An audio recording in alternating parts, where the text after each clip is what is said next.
Hello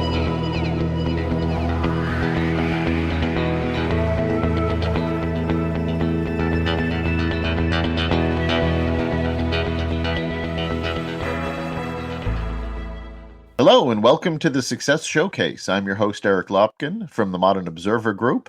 And with me, as always, is Chip Janiszewski from the Hapoiness and Success GPS. Chip, how you doing this week? Doing great. How about you, Eric? I'm doing fantastic. Let's just jump right into this because today we're going to be talking about trends. What trends are going on in business, how you need to pay attention to them, and when they can be crucial for your operations. And there's a lot of things going on, both in a lot of which is enhanced by technology. New technologies create new opportunities. They also knock out old opportunities.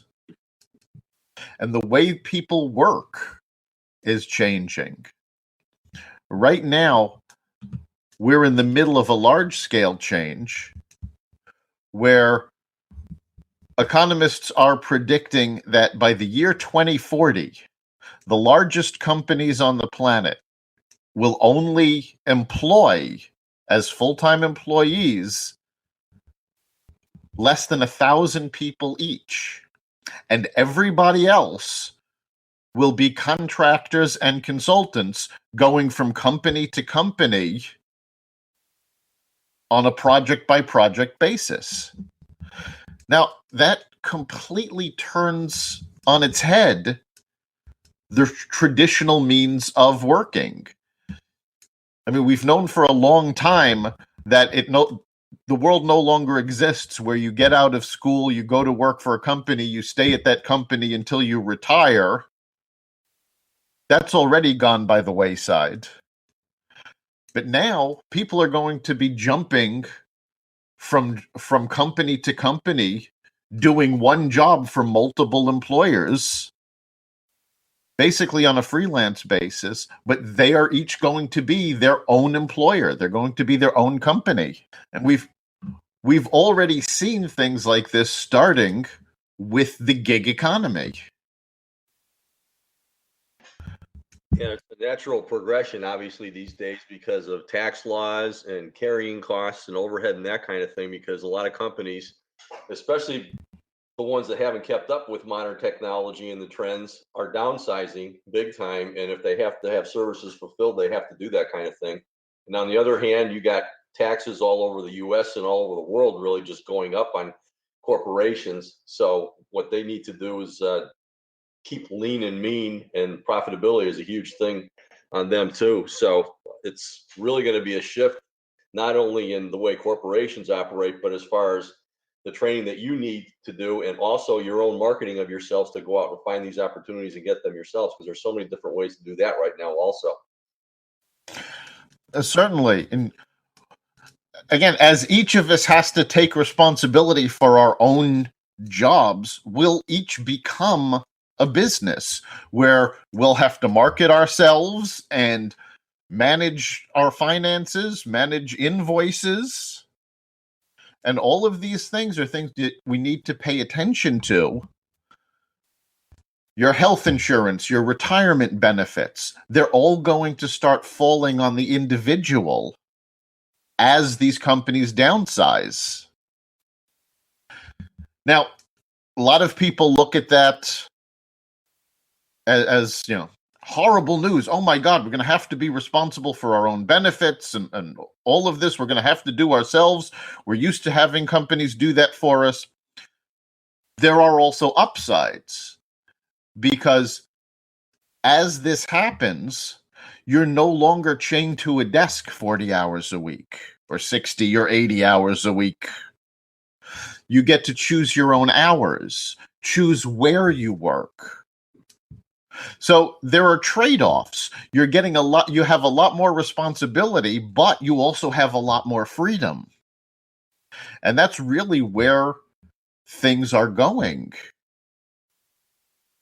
Yeah, it's going to provide really, really great entrepreneurial opportunities. And, for the people who really do this well, they're going to do very well too, financially, personally, and everything else.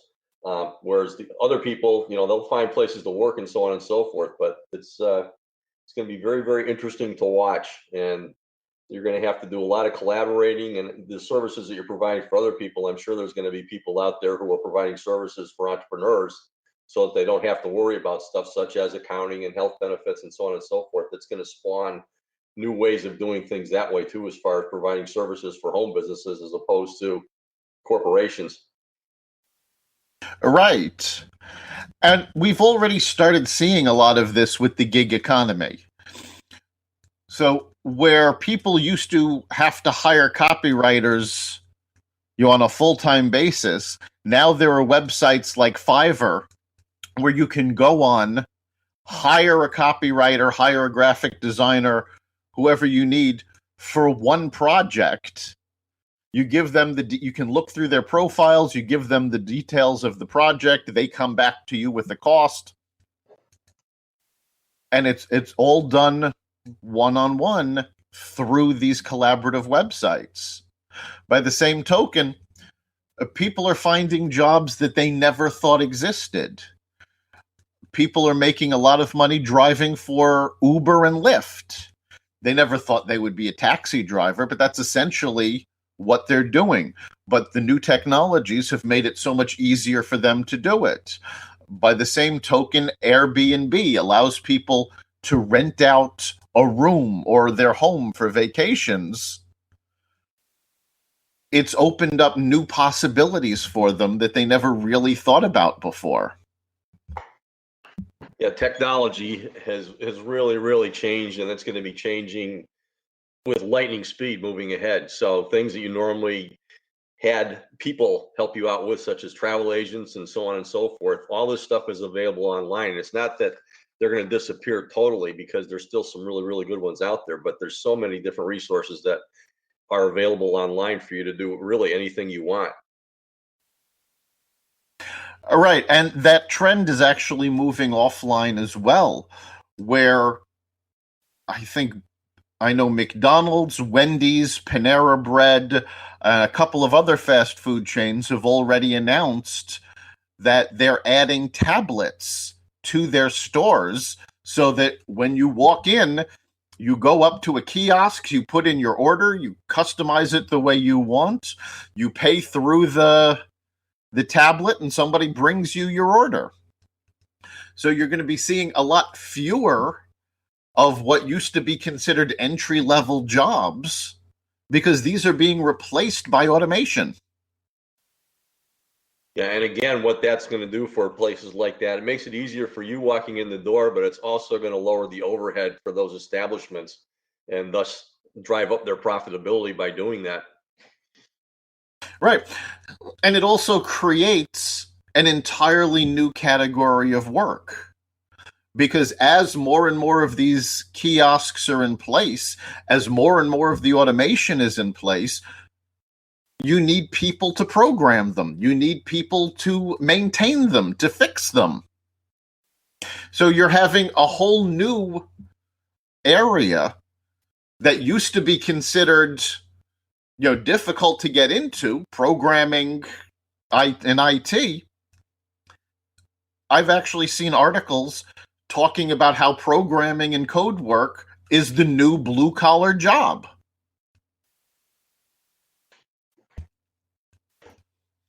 Yeah, it makes a whole lot of sense too. So it's driving the world, technology. So if you are good at programming and that kind of thing, there's huge, huge opportunities there. And there's going to be more and more, as you say. And we've already seen so many places not keep up with technological trends and fall by the wayside. Before we went on the air, Chip, you were mentioning Blockbuster Video. Yep, Blockbuster Video. You have record stores and so on and so forth being replaced by iTunes. I mean, there's all kinds of technology. Obviously, bookstores. It's people just didn't keep up with the technology. I mean, we're in Connecticut, and we just had a major layoff here by ESPN because sports on cable TV is being replaced by sports on all your other portable media. And so your subscriptions are down and so on and so forth. And it's, these companies that once were so cutting edge, if they get behind the eight ball a little bit or just get behind the times and don't keep up with that, they're getting hammered because of that. So it's so important to keep on top of that and really come up with these ideas where you can be the innovator in your field too. All right. And some of these trends actually go in cycles. Like you had just mentioned, bookstores and record stores falling by the wayside as iTunes and Amazon took over. But now Amazon is opening brick and mortar stores, and vinyl has made a huge resurgence in the music industry. So people are now buying records again. What are those? No, I'm just kidding. Yeah. I still have a whole bunch of them, but they're probably kind of warped right now. So, but yeah, a lot of that is coming back for nostalgic purposes, but also it's just and it's neat to see that. So it's not going to be totally virtual, but so there's always going to be room for that. Right, and even in those areas, things are changing, and there's different trends. I said vinyl records have made a huge comeback, but if you look at the vinyl records that are coming out now, they're not the same as the vinyl records that we grew up with. These are thicker, more, they're sturdier. They can stand up to a lot more. They have an even richer sound than old records did because they're using higher quality vinyl. So even that the product has changed because they realized what people wanted in a record. They were giving up portability. They wanted quality. They wanted high quality sound, a high quality product. So that evolved to fit that need. Amazon is opening brick and mortar stores, but some of these stores are very different. They're looking at a grocery model where there are no cashiers. As you take an item off of the shelf, you scan it with your phone. When you finish scanning, you pay with your phone and walk out. So that's evolving. And book distributors have actually come up with on-demand print machines that independent bookstores can keep in a back room. So if somebody comes in and said, I'm looking for XYZ book. Oh, well, let me take a look. Oh, we have it on demand. Give us 10 minutes, we'll print you a copy of it. Yep. And these new machines have full printing capabilities, book binding capabilities, so they look just like every other book on the shelf. But instead of having to keep multiple copies of millions of books, they keep them all digitally and print them as needed. Yeah, and again, that's going to drive down the cost of operations and inventory and that kind of thing. So you're going to see everything streamlined as a result of that. Exactly. And it's important to pay attention to what trends are going on, not just in the general economy, but in your business especially, because you do have to be ready to pivot and deal with these changes. You mentioned ESPN just had announced major layoffs because their subscriber numbers are down. Well, their subscriber numbers are down because of the trend called cord cutting. Many people, myself included, have gotten rid of their traditional cable packages in exchange for video packages that we stream over the internet. I mean, just scratching the surface too. That's the way things are trending. All right. And it's, with cord cutting, there's now actually an entire generation of people who have never owned a cable television package. They went right from their parents' house to these streaming packages like Netflix, Hulu, Sling. And a big reason for the cord cutting is cost. When I got rid of my television provider and switched to these, I have just as much programming as I did on the cable provider. I have fewer channels because I've gotten rid of all of the channels that I would never watch. And I cut my bill by more than half. So that's a big thing. I'm getting more of what I want and paying less for it. And that's always a key driver of trends, is what does the audience want? What is the consumer looking for? You always have to be listening to that. Absolutely. And there's more things to do besides watching television these days that the younger generation is into that kind of thing. I think they're probably doing less of that and spending more time doing games and other things online than we did growing up, for sure. So. Oh, yes. My kids spend much more time playing video games and streaming on and doing things online than they ever spend watching TV. Yeah, and those are spawning other new trends also. We talked a little bit about programming and so on, but people who are creative in inventing things that people are going to be doing with their iPhones and everything else are going to do very, very well also. So there's a lot of new things coming out that way, but the more outside the box you are, as long as you get the word out and people are interested in it, you have fantastic opportunities in those fields. Absolutely. When you pay attention to the trends that are going on, you can capitalize on them. If you don't keep up with those trends, you end up going the way of Blockbuster. And, sometimes having a quality product or service isn't enough. I'm sure that the last buggy whip manufacturer put out a fantastic product because they were the last ones to go. They were able to keep their market as long as possible. But ultimately, they had to go out of business because horse and buggies were replaced with automobiles. Yeah, there was a quote, what was it, Henry Ford, about a faster horse, so he invented a car. Right, it was if I had, what he said was, if I had asked my customers what they wanted, they would have told me a faster horse. And so he created the automobile. Yes. Really neat.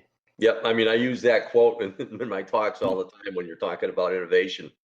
So value-added product, that kind of thing. Absolutely. And so if you can figure out better ways to do things that are being done today using different ways to do that, there's still a whole lot of opportunity there also.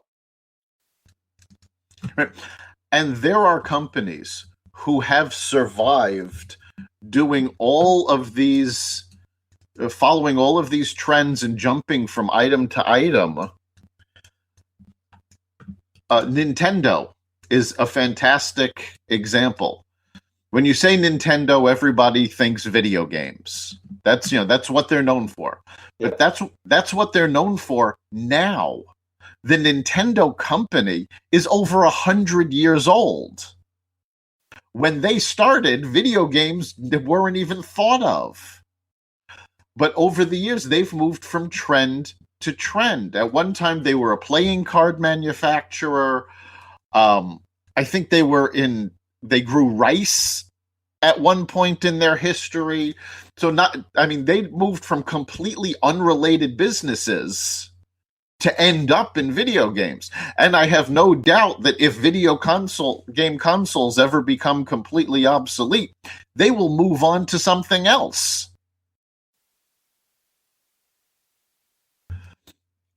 You need to be able to pivot like that. You need to be flexible,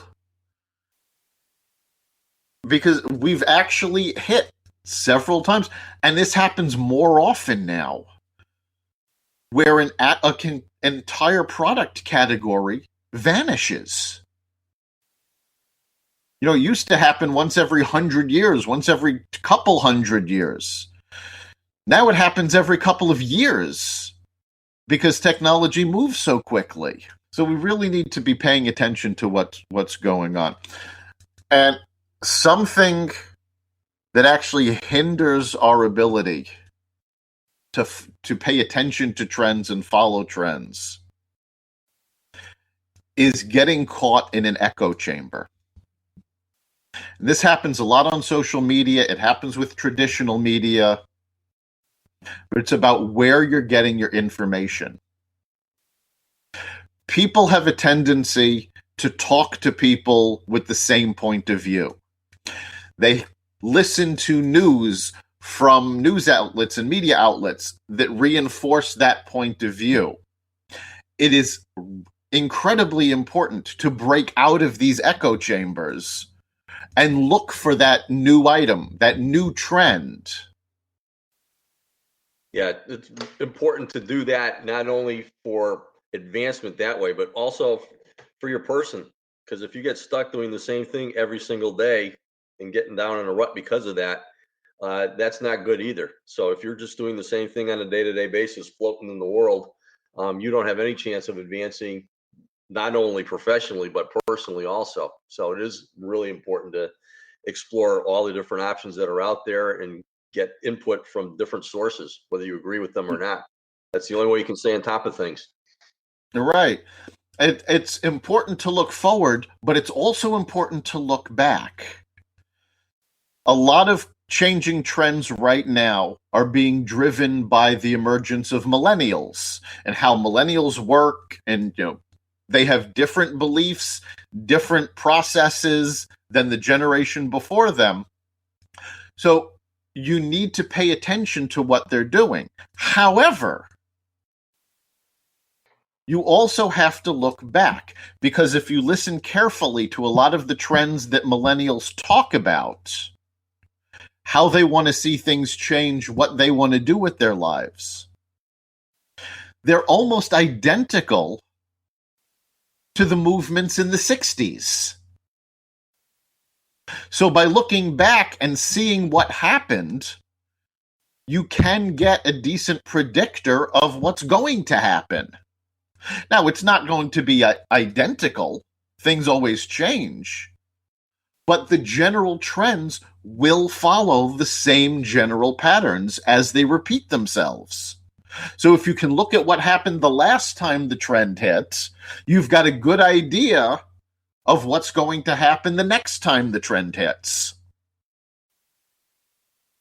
Yeah, and it's really keeping up with what you're delivering and the method of delivering things, and those are the things that change. I mean, their basic needs are basic needs. However, the way that they're provided to people change, and also things that keep people entertained, and that's huge. What's been going on with technology and so on and so forth. It's a totally different type of entertainment as opposed to just reading and vacations and things like that. People are stuck up in these kind of things. However, vacations and things like that are really, really important, and there's different ways of delivering those also.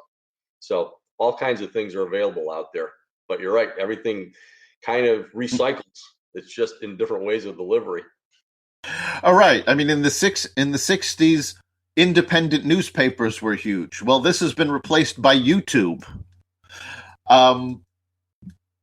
Concerts are still big, but everybody was into vinyl. Well, vinyl's coming back, but it's still digital downloads. The methods change. The media changes. But what's at the core is actually something we've seen before. So if you can take that knowledge of what we've seen before and merge it with today's technologies and what makes the new generation different, you've got a really good opportunity to take advantage of those trends and ride them. And you never know when you follow a trend, when you ride a trend. You don't want to follow a trend. I should have not used that word, because when you're following it, you're behind the curve. Following a trend is too late. You need to be at the edge of it and to see where it can go. Because if you jump on a bandwagon to follow a trend, generally that's too late. The opportunity has passed. You need to be able to do that at the beginning to see what's coming. Yeah, you need to be creating, if you can, what the new way of doing the trend is going to be. Create the trend. Exactly. Last week we talked about the book Poke the Box, and Seth Godin in that book talks a lot about drawing your own map. And that's really what you need to be doing. You need to get where that trend is leading and be there when it arrives. Now, getting there too early is just as bad as getting there too late. Timing is crucial. While it's great to be ahead of the curve, you don't want to be too far ahead, because then you're delivering what people want before they want it and they're not going to buy it. You need to be offering what they want when they want it. It's a lot like being a catcher at a baseball game. You have to be where the ball is going to be, but you need to be there when that ball hits the glove. If you're where the ball is going to be and you move, wild pitch, take your base. So it's all about timing. Yeah, it's also about marketing and delivering, so on and so forth, because we've had examples of products, just as you said, from a timing standpoint. I think TiVo is one of them, and it's all got replaced by DVRs and so on and so forth, and yet the technology was much better, but the way that they delivered it to people, they just didn't spark an interest because of the way they talked about it.